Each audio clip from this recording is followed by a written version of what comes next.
बिस्मिल्लाहिर्रहमानिर्रहीम। खातिन हज़रात, अख्तर अब्बास का सलाम पहुँचे। माएँ बहुत अच्छी होती हैं, अनपढ़ हों तो भी और पढ़ी लिखी हों तो भी। ये मोहब्बत से भरी होती हैं और तौक़ुआ से भी भरी होती हैं। माँओं की आँखों में ख्वाब होते हैं, पर ये ख्वाब अपनी औलाद की आसूदगी के और उसकी तरक्की के होते हैं। कहीं कहीं माएँ अपने बारे में भी ख्वाब देखती हैं। बहुत कम माएँ हैं जिनके बारे में औलाद ये कहे कि हमारी माएँ झूठी हैं, हमारी माएँ खुद गर्ज हैं, या हमारी माएँ सिर्फ अपने बारे में सोचती हैं। ऐसे केसेस भी, लेकिन बिलअमूम दूसरे वाला मामला है। मैंने नोट किया कि माएँ तीन तरह की हैं। एक वो माएँ जो गांव में रहती हैं और बिल्कुल पढ़ी लिखी नहीं होती, पर ये भी अपने बच्चों और बच्चियों के बारे में बहुत उम्दा सोचती हैं। जब तक ये माएँ होती हैं बहुत अच्छी हैं, जो ही ये सास बनती हैं बहुत बुरी होती हैं। दूसरी किस्म शहरों में रहने वाली माँओं की है। ये थोड़ी पढ़ी लिखी होती हैं, बहुत पढ़ी लिखी नहीं होती, थोड़ी पढ़ी लिखी होती हैं, और गुर्बत से निकल के हौले हौले इनके मियाँ ने एक अच्छा मुकाम और मर्तबा बनाया होता है। इनके माजी में बहुत छोटे छोटे घर, छोटी छोटी बातों पे बड़ी बड़ी लड़ाइयाँ और मुख्तलिफ इज़्ज़ा और कारब के हाथों छोटी छोटी बातों पे बड़ी बड़ी बेइज्जतियाँ भी शामिल होती हैं, जो ये दिल में रखती हैं। चूँकि जब भी इंसान बेवकूफ़ होता है तो वो वक्त बहुत बुरा होता है, इंसान को याद रहता है। जब इनको बहू मिलती है तो फिर ये अगले पिछले सारे बदले उतारती हैं और इसको अपने आप को हक बजानब समझती हैं। मैं पहली माँओं की तो माफ़ी पे हो सकता है दरगुजर कर ली जाए, पर ये तो इन्होंने बुरा वक्त गुजारा होता है और बुरे वक्त के बाद अच्छा वक्त देखा होता है। वो तो उनकी तरह बिहेव नहीं करना चाहिए। तीसरी माएँ हैं जो बैरून मुल्क हैं, लाइक यूके में हैं, यूएसए में हैं, स्पेन में हैं, इटली में हैं।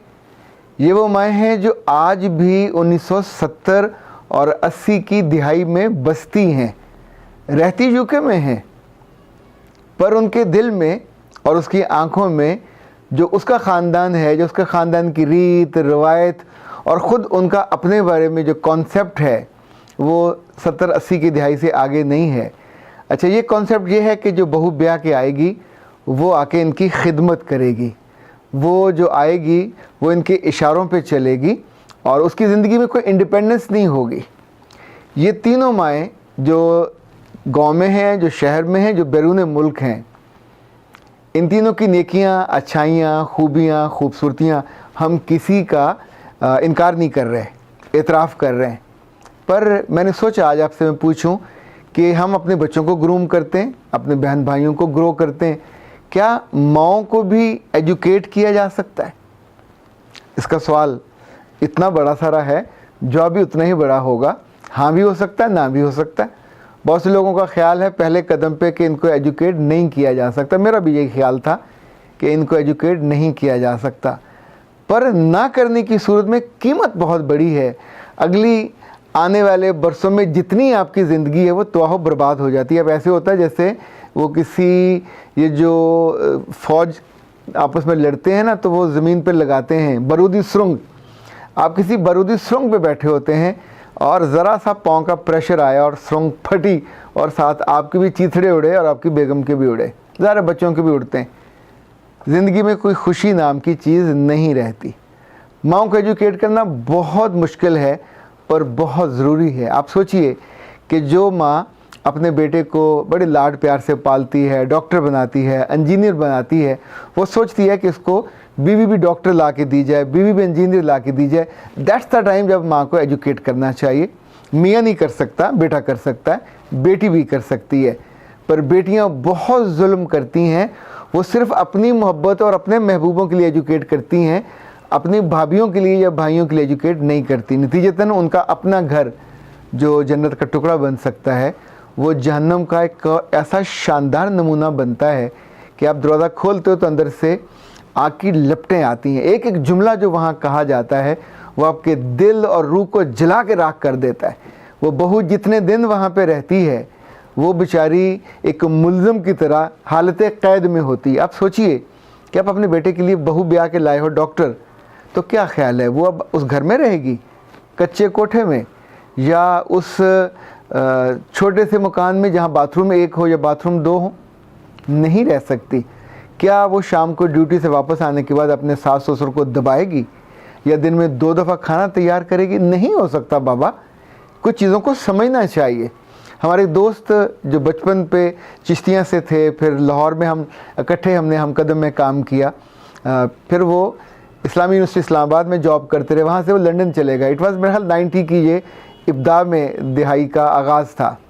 ज़फ़र शाहिद उनका नाम। वो जब तशरीफ़ लाते तो मैं उनसे पूछता, हैरत से पूछते कि हाँ भाई ज़िंदगानी कैसी चल रही है।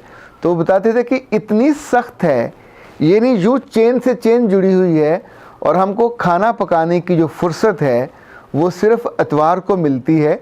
तो मैं और मेरी बेगम मिल के इतवार को 2-3 खाने पका लेते हैं और फिर फ्रीज़ कर लेते हैं, तो बाकी दिनों में उसको इस्तेमाल करते रहते हैं। दोनों शाम को थके हारे आते हैं, दोनों चल के वहाँ जाते थे, जो उनका मेट्रो होती है वहाँ से अपने ऑफिस में। अब ये उनका पैटर्न ऑफ लाइफ है। उसमें अगर कोई सास चाहे कि बहू वापस आके ताज़ा खाना बनाए तो नहीं बन सकता, जो मर्ज़ी कर ले नहीं बन सकता। अच्छा, वहाँ आपको नौकरानी भी नहीं मिलती, नौकर भी नहीं मिलता, तो जिसने वहाँ रहना है, पकाना है, खुद पकाना है। अगर आप ने अपनी माँ को एजुकेट ना किया कि ये 60 का ज़माना नहीं है, 70 का भी नहीं है, 80 का भी नहीं है, आप 2000 में बस रहे हैं, 2020 में, और ऐसे में कोई काम करने वाली लड़की रोज़ाना 2 खाने नहीं बना सकती। वो ऑफिस जाने से पहले भागम भाग आपका नाश्ता तैयार करके भी नहीं दे सकती।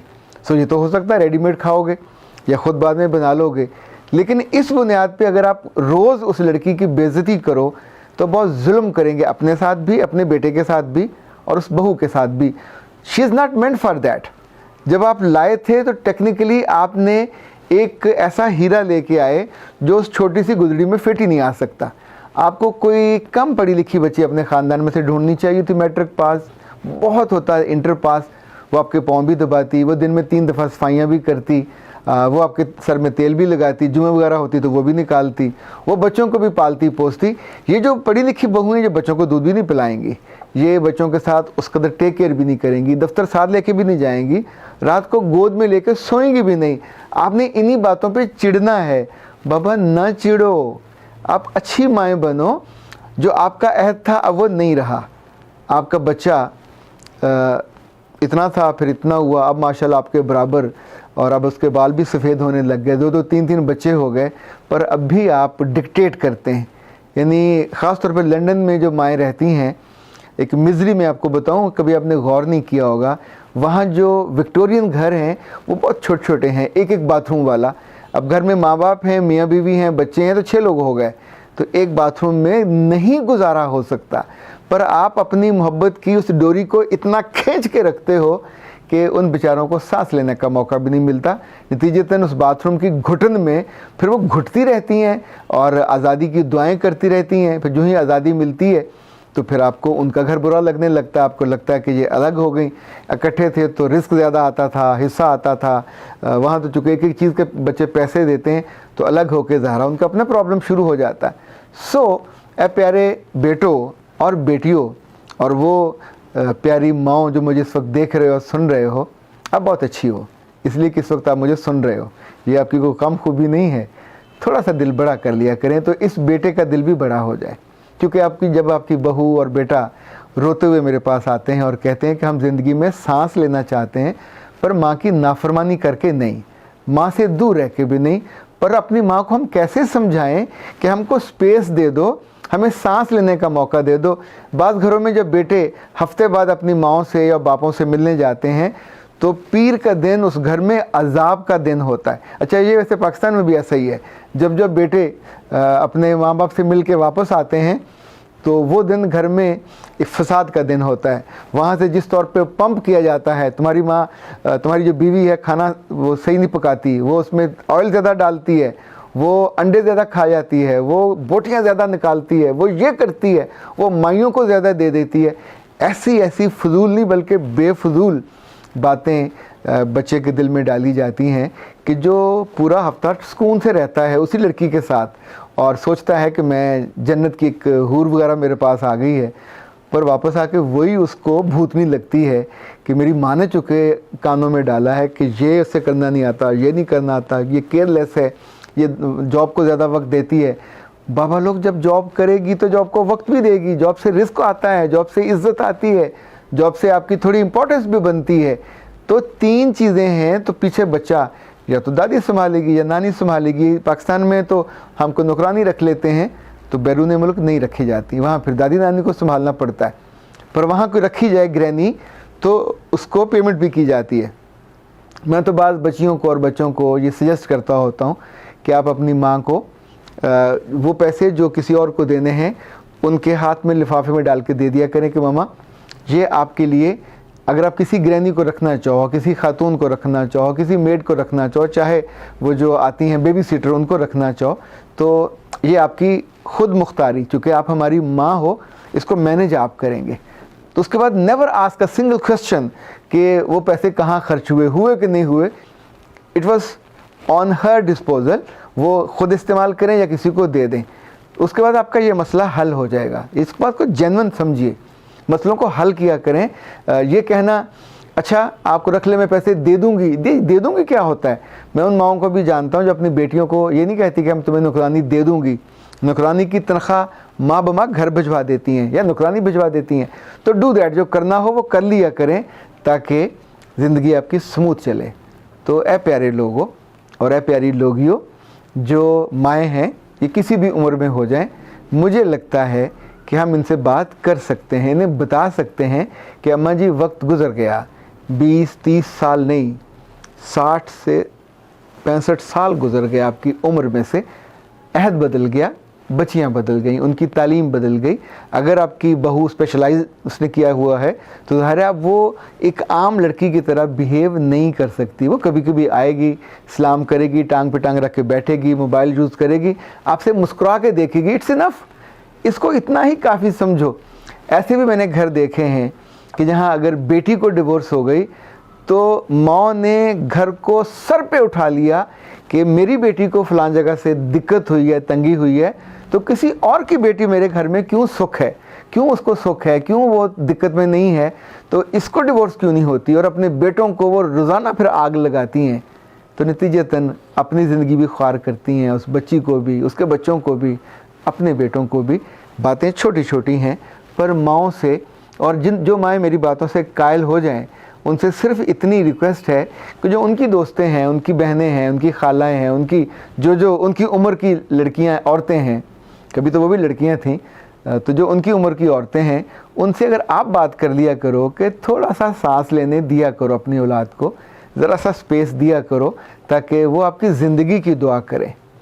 जब औलाद को माँ बाप ज़्यादा तंग कर देते हैं तो बहुत मुश्किल होती है और मुंह से, ज़ुबान से दुआएं रुखसत हो जाती हैं, वहाँ कुछ और आ जाता है जो ज़ाहिर है खुशबख्त बच्चों के लिए अच्छा नहीं होता। तो अपने बच्चों को खुशबख्त रहने दिया करें और कुछ चीज़ों को वक्त के साथ साथ सीखें, चाहे आप गांव में हो, चाहे शहर में हो और चाहे बैरून मुल्क हो। वक्त बदल गया, ज़माना बदल गया, लड़कियां भी बदल गईं, उनके पैशन, प्रोफेशन वो भी बदल गए और उनकी लाइकिंग और इवन जो सर्विंग एटीट्यूड है वो भी बदल गया। तो उसमें थोड़ा आपको एडजस्ट करना पड़ेगा ताकि ज़िंदगी आसान हो जाए और आप आखिरी जो माह साल हैं आपके वो बहुत अच्छे गुजरें। अख्तर अब्बास को इजाज़त दीजिए। अस्सलाम वालेकुम।